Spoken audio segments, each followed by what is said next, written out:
2000년 이탈리아 시칠리아의 유서 깊은 수녀원에서 340년 동안 철저히 감춰져 있던 문서 한 장이 세상에 처음으로 공개되었습니다.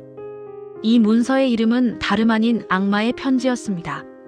이 충격적인 편지를 작성한 사람은 1676년에 살았던 어린 수녀 마리아 크로치피사 델라 콤체치오네였습니다. 그녀는 당시 이사벨라 토마시라는 이름으로 불렸으며 이 기이한 문서는 단 한 사람, 한밤중에 잠에서 깨어난 그녀가 남긴 것이었습니다. 이 편지가 지닌 역사적, 종교적, 그리고 미스터리한 배경은 공개 당시부터 전 세계인의 이목을 집중시켰습니다. 이사벨라는 불과 15살의 어린 나이에 신앙에 대한 깊은 열정으로 수녀원에 들어왔습니다.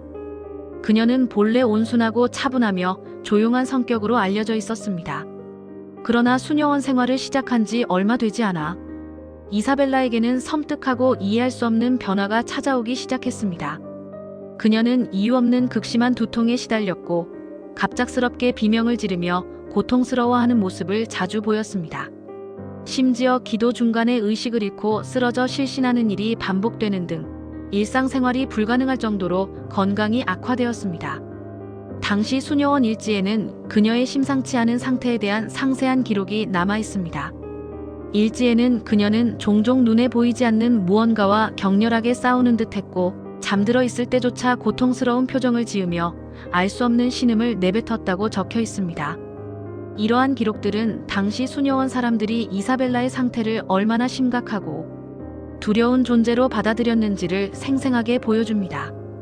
그녀의 고통은 단순한 질병의 차원을 넘어선 것처럼 보였습니다. 그리고 1676년 8월, 잊을 수 없는 어느 새벽녘, 수녀원 전체를 뒤흔드는 이사벨라의 방에서 섬뜩하고 기이한 소리가 들려왔습니다. 놀란 수녀들이 서둘러 그녀의 방문을 열었을 때 그들은 평생 잊지 못할 충격적인 광경을 목격했습니다.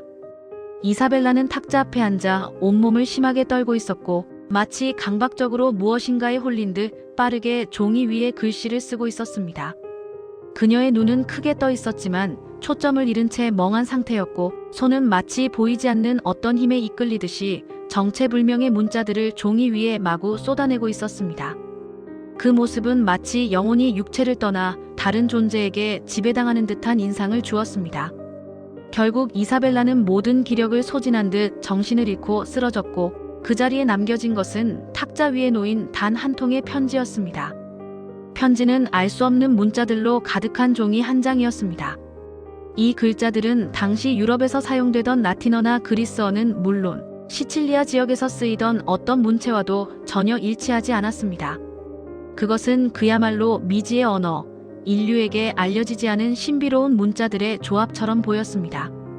이 편지는 수녀원 사람들에게 깊은 공포와 혼란을 안겨주었습니다. 이사벨라가 의식을 되찾았을 때 수녀들이 이 기이한 글을 쓴 것이 그녀인지 물었습니다. 그녀는 여전히 두려움에 떨며 떨리는 목소리로 대답했습니다. 제가 쓴 것이 아닙니다. 악마가 제 몸을 빙의하여 제 손을 잡고 썼어요. 이사벨라의 주장은 당시 신앙심 깊었던 수녀원 사람들에게는 충격 그 자체이자 동시에 깊은 공포를 안겨주었습니다. 그들은 이 편지가 단순히 이사벨라의 작품이 아니라 악마가 그녀를 통해 신과의 관계를 파괴하고 영혼을 타락시키려는 사악한 계획의 일부라고 굳게 믿게 되었습니다. 수녀 원장은 이 심상치 않은 편지의 내용을 확인한 후 즉시 편지를 철저히 봉인했습니다. 교회는 이 문서를 공식적으로 악마의 편지라 명명하고 외부의 시선으로부터 철저하게 감추었습니다. 이 사건은 이사벨라에게 치명적인 영향을 미쳤습니다. 그녀는 사건 이후 건강이 급격히 악화되었고 원인을 알 수 없는 병으로 젊은 나이에 세상을 떠났습니다. 그녀의 나이 불과 23이었습니다. 짧은 생을 마감한 이사벨라의 죽음은 이 기이한 편지의 미스터리를 더욱 깊게 만들었으며 많은 이들에게 영원히 풀리지 않는 수수께끼로 남게 되었습니다. 340년이라는 긴 세월 동안 이 편지는 그 누구도 해독할 수 없었습니다. 수많은 학자, 수학자, 언어학자, 그리고 암호 연구자들이 이 불가사의한 편지의 비밀을 풀기 위해 노력했지만 모두 좌절의 쓴맛을 보아야 했습니다.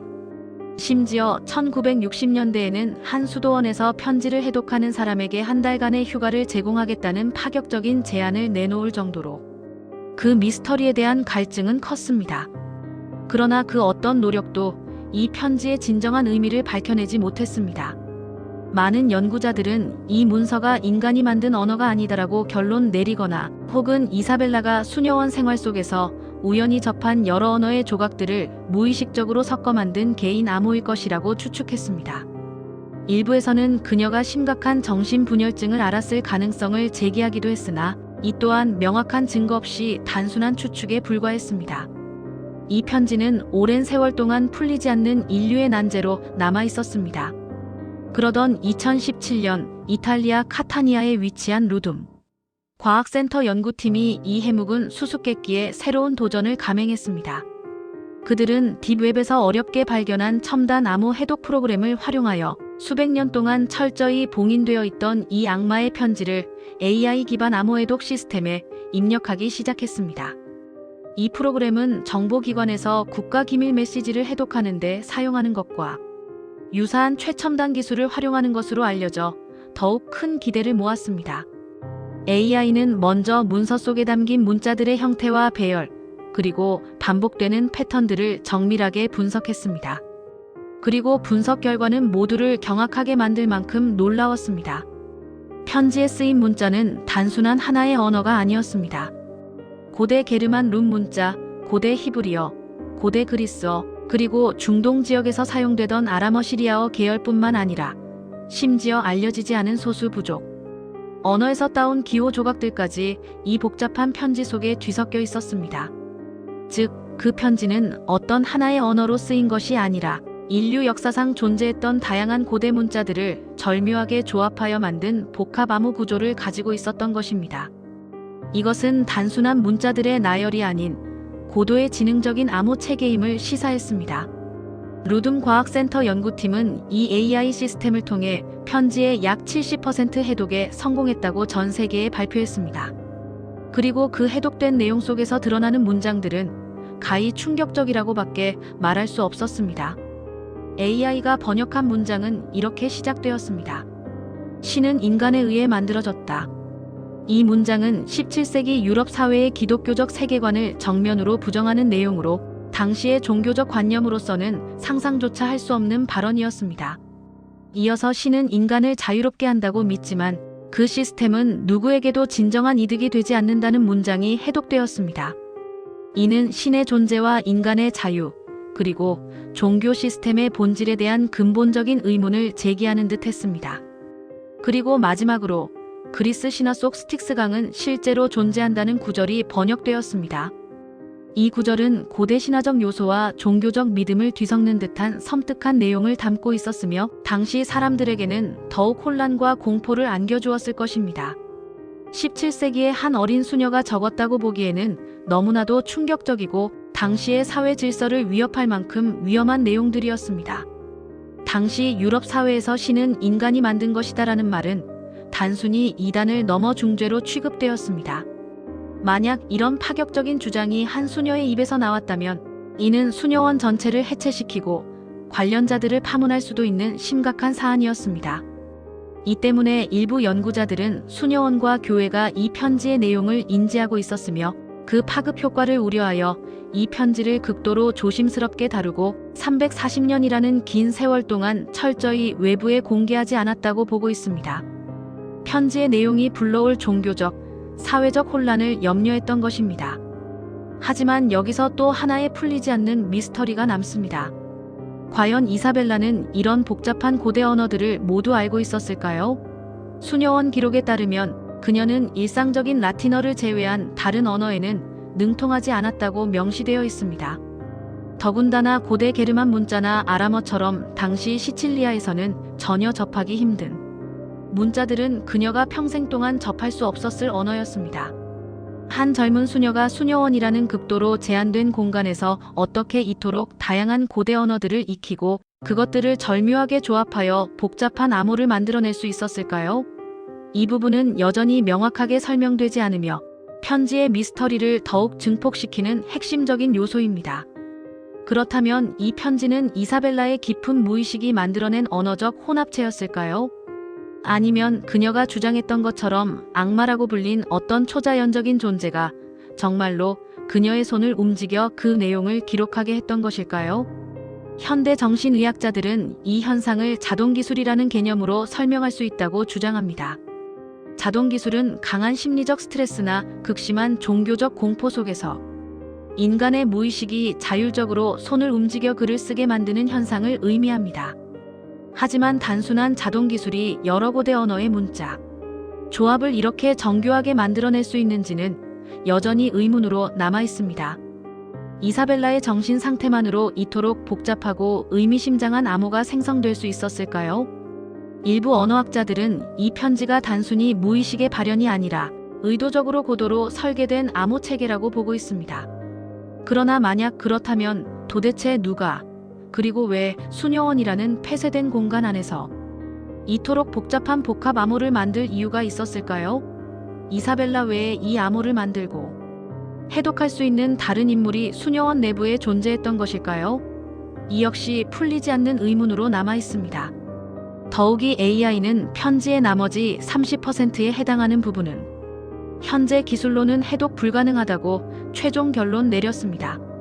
그 미해독된 30% 안에 어떤 충격적인 문장이나 비밀이 숨어 있는지는 아직 그 누구도 알 수 없습니다. 이는 이 편지의 미스터리를 영원히 풀리지 않는 수수께끼로 만들 가능성을 내포하고 있습니다. 그날 새벽 이사벨라 토마시는 과연 무엇을 목격했던 걸까요? 그녀에게 섬뜩하게 속삭였던 존재는 단순히 정신적인 혼란 속에서 발생한 환청이었을까요? 아니면 340년이라는 긴 세월 동안 누구도 풀지 못한 이 불가사의한 편지를 통해 지금도 우리에게 어떤 중요한 메시지나 진실을 전하려 했던 것일까요? 종교적 광기, 심각한 정신질환, 혹은 정말로 인간의 이해를 뛰어넘는 초자연적인 존재의 개입. 이 모든 가능성들이 복잡하게 뒤섞여 악마의 편지의 미스터리는 더욱 깊고 해답 없는 수렁으로 빠져들고 있습니다. 진실은 아직도 그 편지 안에 철저하게 갇혀 있습니다. 그리고 수많은 사람들은 지금도 이 편지의 존재 앞에서 똑같은 질문을 던집니다. 그 편지를 쓴 것은 정말 누구였을까?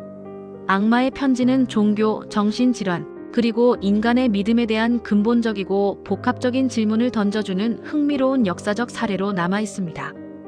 이 미해결된 미스터리는 앞으로도 오랜 시간 동안 많은 사람들의 상상력과 끊임없는 호기심을 자극하며 어쩌면 영원히 풀리지 않는 인류의 숙제로 남을 것입니다.